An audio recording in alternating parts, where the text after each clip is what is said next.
had to slow down. Speed limits are very easy to reach with this one.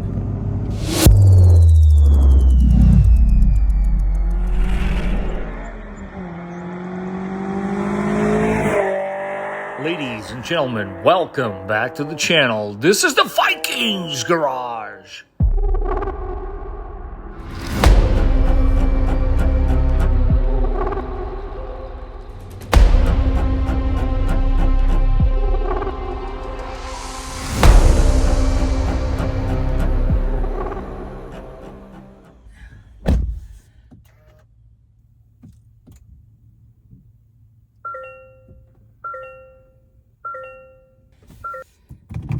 Okay, let's get started then. Foot on the clutch. That would help. A little bit hot today, guys, so definitely gonna have to put some AC. Hopefully that does not mess up with the sound all that much. I just don't want to cook. I'm gonna go ahead first and foremost, adjust the seat ever so slightly. And yeah, so far, so good. I mean, this is one of those rare opportunities that when it presents itself, you go ahead and you take it. This is going to be my first impression as far as driving a GR Corolla, guys. I am at the bottom of the food chain, as you guys know. We are creeping up on 20,000 subscribers, but my point is, this subject has beat down quite a bit, so hopefully I can bring something new to the table, although the big players have all taken their turn at this platform. I am an automotive technician, as you guys know, and I'm for the most part more interested in mechanical things, which, by the way, this vehicle is, in my opinion, really cool for many reasons. For starters, we are talking about a 3-cylinder here, and that is very uncommon. But don't knock it down, although it only has 1.6 liters of displacement. These 3 cylinders do manage to put down, with the help of a turbo, a very impressive 300 horsepower on a small little hatch like this. But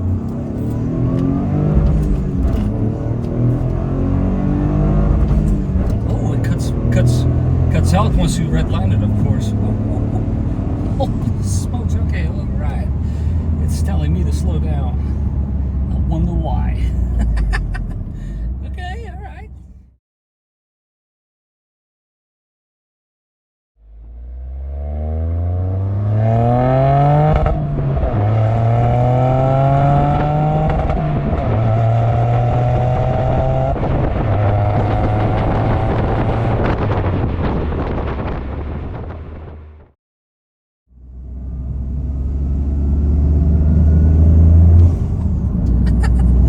Turbo sounds.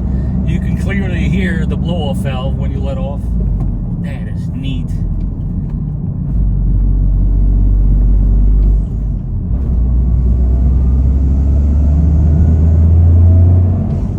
PSI boost according to the cluster there. This is fun. I could get used to this. Before I got carried away, I do want to take this opportunity to thank Mike for letting us have a go with his pride and joy. He loves this vehicle, and I can see why. For a hot hatch, this is one of those deals that it's a no-brainer, guys. If you have the opportunity to buy one, by all means, I would highly recommend. For the money, not entirely sure how much you paid for this one, but it is my understanding that your base model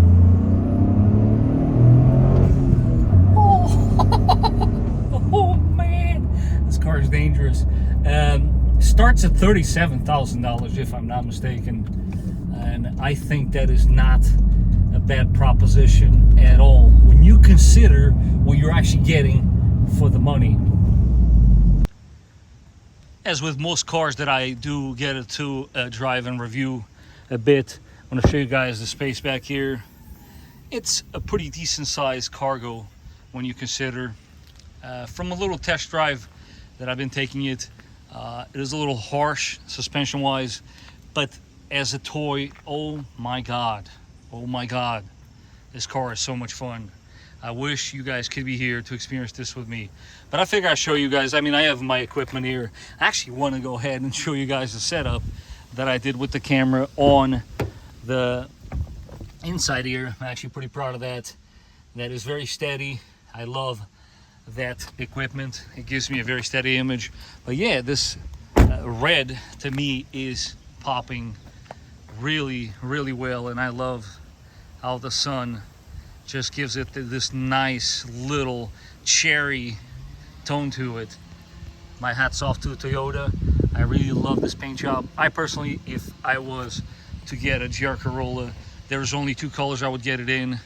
This one being the very top priority one. Second one would be on that white that they have. Makes me think Type R, although I know Toyota, I don't want to go ahead and start upsetting the viewers out there. I know I am a Honda fanboy deep down inside, but there is nothing wrong with that. And this hot hatch comes from factory with BBS forged 18-inch wheels with the appropriate Michelin Pilot Sports, and looking absolutely stunning are these glossy forged carbon fiber vents. Mike is given is Corolla, although honestly this is far from a Corolla. Calling it a Corolla is a disservice, as this is nothing but a Corolla. To give you guys my 2 cents here, the only time that I actually felt that I was in a Corolla was on the inside, and I'll show you guys in a second what I mean by that. But otherwise, this is a completely different animal altogether. And once you get to drive this vehicle and take it around some twisty roads, you will too know what I'm referring to. As I spend some time here with it, there are small little details that one could at first miss, but these are little details that actually I find them to be very cool, that somebody has actually taken the time. So other than the wing, which I already mentioned has been replaced, you might have noticed that he has actually deleted the rear wiper. Believe it or not, guys, this is an option through Toyota. They have on their performance catalog little touches like that. That is my understanding on the Morizo thing. They come from factory without that rear wiper. Really love that little touch there with the letters on your side sill. Really nice. Side skirt, I mean, the sill would be on the inside of the vehicle. You guys gotta forgive me, sometimes words come out of my mouth and that's not quite what I'm trying to say, but very nice touch also there on the sill with the GR Corolla. Another little touch that you guys probably picked up on, window visors. I like it. Window visors, if done properly, these I can attest right now that I was not getting a whole lot of wind noise, if any whatsoever. Maybe because, if I had to guess, it's because they are very much glued tight and close to the body lines of the vehicle, and that obviously helps. And again, speaking of wind noises, did not feel any with this wing, which was obviously not stock on this particular model. And again, guys, I don't know all the models on top of my head. I know the Morizo is the one that everybody wants, but then again, they only made, what was it, 200 of them. And you got some of the models that do come with the carbon fiber roof. This is not the case. And also with the scoops in the hood, which this is also not the case. Speaking of hood, I think this is time to check out what's underneath it. And this, of course, is one of the highlights of the vehicle. This 3-cylinder engine here, although it only has 1.6 liters of displacement, it is, in my humble opinion, very impressive that they managed to get 300 horsepower out of it. That is, in many ways, thanks to a turbocharger that is hidden somewhere back there. And check out this intake. Very nice touch indeed. This was obviously an add-on. If anybody in the comment section down below knows the power that does add to the total equation, please drop it down below. But in the meantime, just take a look at that. That is very nice. It's a little deceiving because you hear 3 horsepower and one can be a bit confused by that. I mean, how many engines are out there that have 3 cylinders? I can think of, let me see if I get this one right. Was it a Geo Metro? Let me know in the comment section down below if I'm wrong, but if there is any other models or brands that have came out with a 3-cylinder engine, please do feel free to drop them in the comments. But yeah, there you have it, man. This is quite a fast car, but let's get back on the road. As far as the backseat space is concerned, this is out of the 3 that I can think of, being the Golf R and the Civic Type R, the only one that actually does have a seatbelt for a 3rd passenger. But as I sit here now with the front seat in the position in which I was driving, I'm not quite so sure you would actually want to torture 3 of your friends back here. But if you wanted to, you by all means could. I gotta do this more often. This is it's a lot of fun. I also want, with a show of hands in the comment section down below, guys, I want to know how many of you actually own a GR Corolla. I'm kind of interested in knowing what the numbers are out there, because it is my understanding that they didn't actually sell, or I should probably say make a whole lot of these, because if there is one thing that is very clear to me is that when they pop up, they don't last more, I want to say, than a week in the dealership. They are a lot of the times actually sold right off the truck. So that is a very good sign indeed. Ooh, do you guys hear that? This is lovely. I mean, it's too bad I got an S2000. If anybody's got tips out there, how can I have more toys? Can anybody relate? I want more toys. Yeah, that's great. We want more toys like this.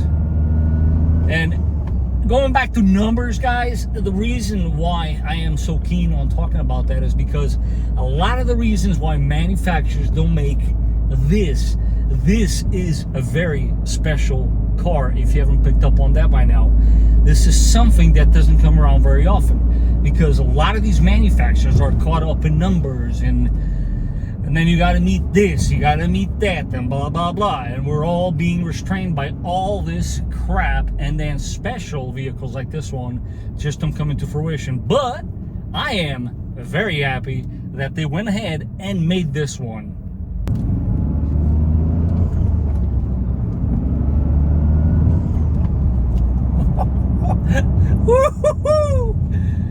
Oh God, something about that noise just makes me very, very happy.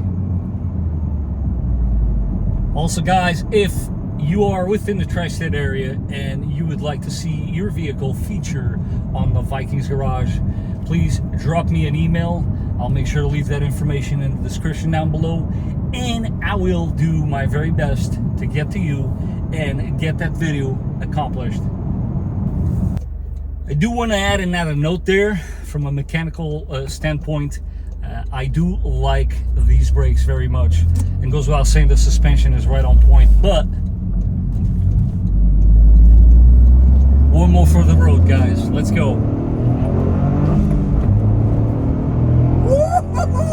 Holy smokes. Yep, I know. I gotta slow down. Speed limits are very easy to reach with this one.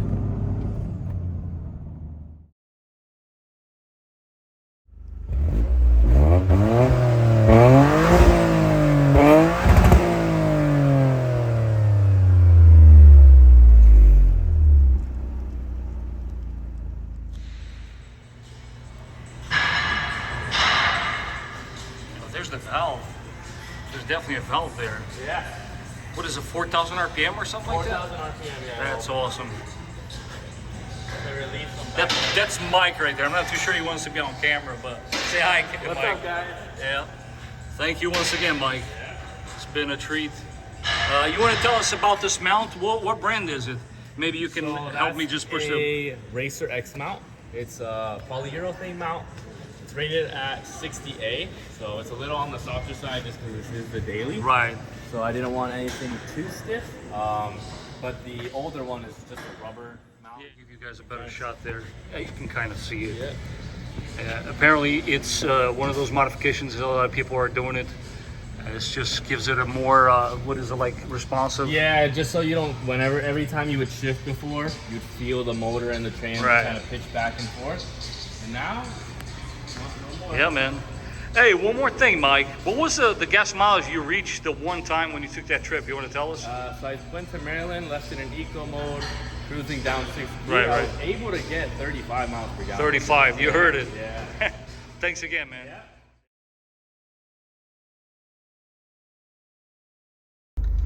And you know this is a serious car when you are able to control the front and rear differentials. Not to mention, it does have a track button. And yes, I do miss backup cameras. Ooh, that's a nice FJ back there. At the end, I want to leave you all with this.